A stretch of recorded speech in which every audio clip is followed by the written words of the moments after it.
माँ उठो ना। माँ उठो ना। आवाज सुनकर सरिता उठकर देखती है कि चिंकी ठंड से बुरी तरह कांप रही है। माँ बहुत जोरों की ठंड लग रही है, ओढ़ने को कुछ दो ना। तभी सरिता मैली फटी चादर में सो रही अपनी चारों बेटियों के ऊपर से थोड़ी सी चादर खींचकर उड़ाती है। हे भगवान, मेरी बच्ची अभी भी ठंड से ठिठुर रही है, इसकी सर्दी तो जा ही नहीं रही। सरिता चिंकी को अपनी साड़ी का फटा आंचल उड़ाती है और खुद रात भर ठंड में ठिठुरती हुई किस्मत का लिखा काटती है। अगली सुबह, हे भगवान, आज तो मुझे कस्टमर को ये ब्लाउज सी के देना है, अभी घर का काम भी बाकी है। अपनी गरीब दर्जी माँ को परेशान देखकर 11 साल की गौरी बोली, माँ घर का सारा काम आपकी पांचों बेटियां मिलजुल कर लेंगी, आप कपड़े सिलो। सरिता नम आंखों से गौरी के सर पर हाथ फेरती है। मेरी गौरी अब समझदार हो गई है, माँ की कितनी मदद करने लगी है। फिर वह गरीब दर्जी माँ हाथ सिलाई मशीन पर जल्दी जल्दी कपड़े सीने लगती है। तभी गोपी कहता है, सरिता मैं काम पर जा रहा हूँ। सुनो जी, आपको तो पैसे मिलने वाले थे, क्या हुआ? सर्दी भी बढ़ रही है और हमारी बेटियों के पास एक भी स्वेटर नहीं है पहनने को। अभी मजदूरी के पैसे नहीं मिले हैं सरिता, आज बात करके देखता हूँ। हर माँ की तरह सरिता भी अपनी पांचों बेटियों को एक अच्छी जिंदगी देना चाहती थी, मगर एक गरीब के लिए 2 वक्त की रोटी कमाना ही रोज की आफत होती है। और पढ़े लिखे दौर में एक अनपढ़ गरीब को काम देता कौन है? जैसे तैसे सरिता ही हाथों के हुनर से दर्जी का काम करके गरीबी में अपनी पांचों बेटियों का पेट भर रही है। इतने में अपर्णा आती है। सरिता कैसी हो? जी अच्छी हूँ अपर्णा जी। अरे ये क्या तुम्हारी आंखों से पानी आ रहा है? अभी कहा था ना कि एक बार अपनी आंखें डॉक्टर से दिखा लो, वरना कहीं खराब ना हो जाएं। अपर्णा जी, जिस गरीब के पास 2 वक्त की रोटी खाने के भी पैसे ना हो, वो क्या ही करेगा? पहले मुझे अपनी पांचों बेटियों की भूख देखनी है और फिर मैं गरीब दर्जी माँ डॉक्टर की महंगी फीस कहाँ से भरूंगी? आप बताइए क्या सिलवाना है? अब बस मुझे ये शरारा सूट सिलवाना है, तुम ये बता दो इसकी कितनी सिलाई देनी पड़ेगी? अपर्णा जी, आप मेरी पहचान वाली हैं, बहुत वक्त से मैं आपके कपड़े सी रही हूँ, इसलिए आप इस शरारा सूट के सिर्फ 700 रुपए दे देना। ये सुनकर अपर्णा चौंकने का नाटक लगाकर कहती है, 700 रुपए? क्या बात करती हो? मैं तो ये सोच कर आई थी कि तुम जैसी गरीब दर्जी का भला हो जाएगा, तुम 2 पैसे कमा लोगी। इस झोपड़पट्टी में सूट की सिलाई 700? अरे जब मैं 700 रुपए तुम्हें दूंगी तो इससे बढ़िया मैं किसी अच्छे टेलर से अपना सूट न सिलवा लूं। अपर्णा वहाँ से जाने लगती है। तभी अपनी 5 बेटियों का मुंह देखकर वह गरीब दर्जी माँ मन में कहती है, कितनी ठंड पड़ गई है, थोड़े दिनों में पूस का जाड़ा भी पड़ने वाला है। अगर मुझे अपनी 5 बेटियों के लिए स्वेटर खरीदना है तो मुझे कम पैसों में भी कपड़े सीने ही पड़ेंगे। ये मेरी लाचारी है, वरना मेरी बच्चियों को इस बार भी इस पतले फटे कपड़े में ठंड बितानी पड़ेगी। सरिता थोड़े से ही पैसे में अपर्णा का सूट सी देती है। हर दिन के साथ ठंड बेतहाशा बढ़ती जाती है। तभी एक शाम जब गौरी खाना बना रही होती है, तभी पूरे घर में चूल्हे का धुआं भर जाता है और आशा कहती है,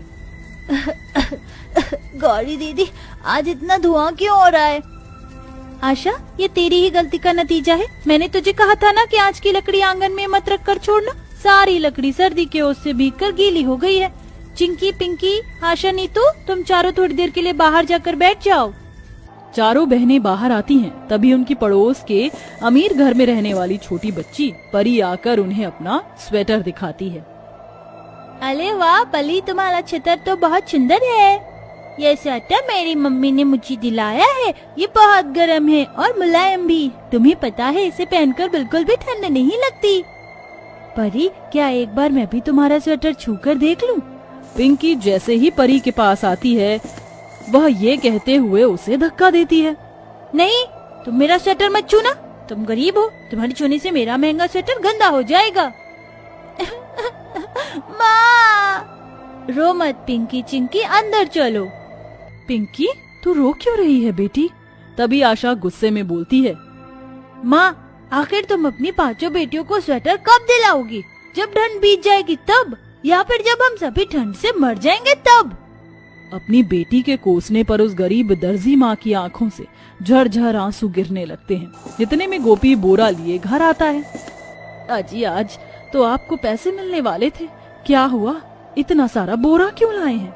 सरिता, मालिक महीने भर की खातिर विदेश गए हैं। समाचार में आया है आज से 1 हफ्ते तक बर्फ गिरने वाली है, इसलिए ये बोरा आग तापने को ले आया। गोपी के कहे अनुसार रात में बर्फ पड़ने लगती है। वह सर्दी शरीर का खून जमा देने वाली थी। माँ, बहुत ठंड लग रही है। माँ, मुझे भी ठंड लग रही है। दिन रात कपड़े सी कर भी मैं गरीब दर्जी अपनी बेटियों को एक स्वेटर दिलाने के पैसे तक नहीं जोड़ पाई। मुझे कुछ करना होगा, वरना ये ठंड मेरी बच्चियों को निगल जाएगी। तभी सरिता वह बोरा देखती है। मैं इस बोरे से अपनी बेटियों के लिए स्वेटर बना सकती हूँ। हाँ, मैं एक दर्जी हूँ। सरिता सिलाई मशीन उठाती है और बोरा काट कर उसे अपनी 5 बच्चियों के नाप का बोरा स्वेटर सीकर उन्हें पहना देती है। चिंकी, पिंकी, आशा, नीतू, गौरी बेटी, जल्दी से ये बोरा स्वेटर पहन लो। 5 अपनी गरीब दर्जी माँ का बनाया बोरा स्वेटर पहन लेती हैं और चिंकी मुस्कुराकर नन्ही जुबान से कहती है, अरे वाह माँ, ये बोरा स्वेटर परी के मम्मी के स्वेटर से भी अच्छा है। हाँ माँ, इस बोरा स्वेटर में जरा भी ठंड नहीं लग रही, ये बहुत गर्म कर रहा है। 5 गर्माहट से बोरा स्वेटर पहने सुकून से सो जाती हैं। कुछ घंटों में सुबह ढल जाती है, मगर जैसे ये ठंड उस गरीब दर्जी माँ की जिंदगी में एक कठिनाई लेकर खड़ी हो जाती है। अब उससे कोई कपड़े नहीं सिलवाता। कितने दिन हो गए मुझ गरीब दर्जी से लोग कपड़े सिलवाने भी नहीं आ रहे। कपड़े सीकर जो ही थोड़ी बहुत पैसे मैं कमाती थी, उसी से तो घर का खर्चा चलता था। माँ, मैंने बाजार में देखा था लोग बाग सर्दी में रेडीमेड स्वेटर खरीद कर पहन रहे हैं, शायद इसीलिए कोई भी आपसे कपड़े सिलवाने नहीं आ रहा। माँ, गौरी दीदी, आप दोनों परेशान मत हो। माँ, जैसा बड़ा स्वेटर आपने हम 5 के लिए बनाया है, आप यही बोरा स्वेटर बनाकर बाजार में क्यों नहीं बेचती? देखना, फिर आपके बनाए सारे बोरा स्वेटर बिक जाएंगे। पिंकी का सुझाव गरीब दर्जी सरिता को एक नया रास्ता दिखाती है। और फिर ये ख्याल मेरे मन में पहले क्यों नहीं आया? सुनो जी, आपके अनाज गोदाम में जितनी भी कटी फटी बोरियां हैं, आप उसे ला सकते हैं? हाँ सरिता, ला दूंगा, मगर फटा कटा बोरा से तुम क्या करोगी? आप लेकर आइए, फिर बताती हूँ। सरिता एक नए सिरे से अपने दर्जी होने का हुनर आजमाती है और बोरे से अलग अलग डिजाइन के स्वेटर बनाती है। माँ, ये फटे हुए बोरे तो बच गए, इसका क्या होगा? गौरी बेटी, इस बोरे के धागे को उधेड़ कर गोला बनाओ। मैं इससे स्वेटर बुनूंगी और फिर मैं, तेरे बापू और तुम सब इसे चलकर बाजार में बेचेंगे। बोरा स्वेटर बनाने में 5 भी अपनी गरीब दर्जी माँ की मदद करती हैं, जिसके बाद सरिता दिन भर छड़ कांटों पर बोरा स्वेटर बहुत सारे बुनती है, जिसे लेकर वह बाजार में बेचने आती है। गौरी और नीतू आवाज लगाती हैं, सिर्फ 200, 200, 200। लो जी भैया, दीदी, काका, चाचा, चाची, सारे सुनो सुनो सुनो, बाजार में आ गया है एकदम सस्ता टिकाऊ बोरा स्वेटर, जिसे पहनकर मिलेगा गर्माहट, न दाम की झिकझिक न ठंड की चिंता। गौरी की लुभावनी बातें सुनकर बहुत से लोग आकर्षित होते हैं और बोरा स्वेटर खरीदने आते हैं। अरे बहन जी, मुझे ये 4 बोरा स्वेटर चाहिए, अपने लिए और अपनी बीवी बच्चों के लिए। Wow, it's amazing! ये बोरा स्वेटर कितना फैशनेबल है, मुझे ऐसा ही कुछ चाहिए था। दीदी, हो सके तो इस बोरा स्वेटर के बारे में अपनी सहेली को भी बताना, ताकि हमारा सारा बोरा स्वेटर बिक जाए। हमारी गरीब दर्जी माँ ने बहुत मेहनत लगाकर ये स्वेटर बनाया है। ओके बेटा, मैं ये बोरा स्वेटर पहनकर अपना ब्लॉग बनाऊंगी ताकि तुम्हारी मदद करूं। हर दिन के साथ सरिता के बोरा स्वेटर की खूब मांग बढ़ती है और अब तो उसे घर बैठे हजारों में स्वेटर बनाने के ऑर्डर मिलते हैं और देखते ही देखते सरिता का बोरा स्वेटर खुद में ब्रांड बन जाता है। आज सरिता का अपनी 5 बेटियों को अच्छी जिंदगी देने का देखा सपना भी पूरा हो चुका है। उसके पास रहने को अच्छा घर है, उसकी 5 बेटी अच्छे स्कूल में पढ़ लिख रही हैं। कोई नहीं जानता आपका हुनर कब आपका भाग्य बदल दिखाए। अरे शांति, आज तो तेरे मन में बड़े बड़े मोतीचूर के लड्डू फूट रहे होंगे। आखिर तेरे बेटे का घर जो बस गया और तू सास जो बन गई।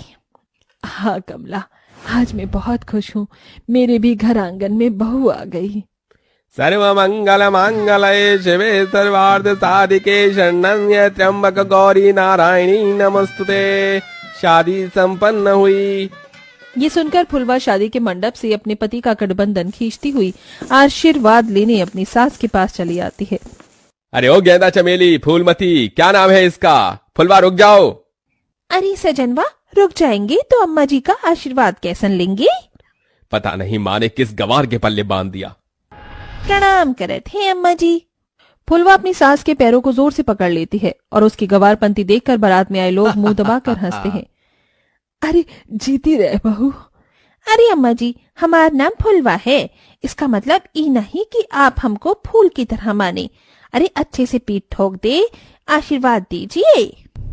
फिर फुलवा बड़ा सा स्टील का बक्सा लिए अपनी ससुराल आ जाती है और शादी के पहले दिन सुबह सुबह सितारों भरी भारी सी चूड़ी, पैरों में गाढ़ा आलता, मांग में पीला सिंदूर लगाती हुई रिबन से लंबी सी चोटी हिलाते हुए सास के पास आती है। अम्मा जी, हम ही पूछ रहे थे खाने में दाल भात चोखा बनाए कि लिट्टी चोखा? हे राम, अरे बहू, ये कैसा अतरंगी हुलिया बना रखा है तूने? लग रहे हैं ना हम एकदम टिप टाप। ये बताइए, हमारी चोटी का फुलेना कैसा लग रहा है? एकदम भूरी भैंस की पूंछ की तरह है। हे राम, किस गवार को ब्याह कर ले आई। मैंने तो सोचा था कि गांव की लड़की से बेटे की शादी कर रही हूँ तो संस्कारी बहू आएगी, मगर ये तो एकदम बौड़म निकल गई। अब मैं अपने बाकी के 3 बेटों की शादी पढ़ी लिखी मॉडर्न लड़की से करूंगी, वरना अगर चारों गवार आ गई तो मेरा दिमाग चाट जाएंगी। समय गुजरता है। शांति और सागर को हर दिन फुलवा की नई नई गवारपंती देखने को मिलती है। इस तरह से फुलवा की शादी को 1 साल हो जाता है। शांति अपने तीनों बेटों के लिए रिश्ता देखने लगती है। इसी बीच वो तीनों स्वाति, अनन्या और दिव्या नाम की 3 मॉडर्न पढ़ी लिखी लड़कियों से लव मैरिज करके घर आते हैं और घर की बेल बजती है। ससुरा ई बेलवा को भी चैन नहीं, जब देखो बजता है। दरवाजा खोलते ही वो अपनी मॉडर्न देवरानियों को शॉर्ट्स में देखकर कहती है, आई हो दादा, कपड़ा बा आधा। What you mean? आदित्य, ये जाहिल गवार कौन है? आहा, ससुरी गवार कहती है। तुम्हारी अम्मा की चाचा की काकी की किवाड़ खोलू, गवार बोलती है। अरे किससे भड़ गई बहू, मुझे ही जाकर देखना पड़ेगा। आदित्य, पवन, रोहित। प्रणाम माँ। माँ, ये तीनों आपकी बहुएं हैं, हमने लव मैरिज की है। माने की भाग्य बिया? हाय हाय। चुप कर फुलवा बहू, कम से कम ये तीनों तेरी तरह गवार तो नहीं, पढ़ी लिखी तो है। जाकर आरती की थाली लेकर आ। गवार कहे जाने का ताना फुलवा के दिल पर लग जाता है। वहीं शांति तीनों का स्वागत करती है। अगले दिन, देख शिल्पा, आज हम तुमको एकदम हरा ताजा चारा खिलाए हैं। आज हमको बाल्टी भर के दूध देगी ना? इसकी भैंस की आंख, ये सुबह सुबह किसकी मटरू की बिजली चिल्ला रही है? ये तो बाहर जाकर ही पता चलेगा। Let's go guys. जैसे ही तीनों आंगन में आती हैं तो फुलवा को गाय के थन से दूध पीता देखकर वो बुरा सा मुंह बना लेती है।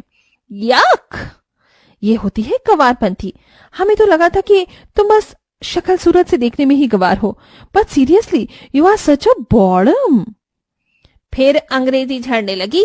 एक बात बताओ, हमरी मॉडर्न देवरानियों क ख ग घ पढ़ी हो कि नहीं बे?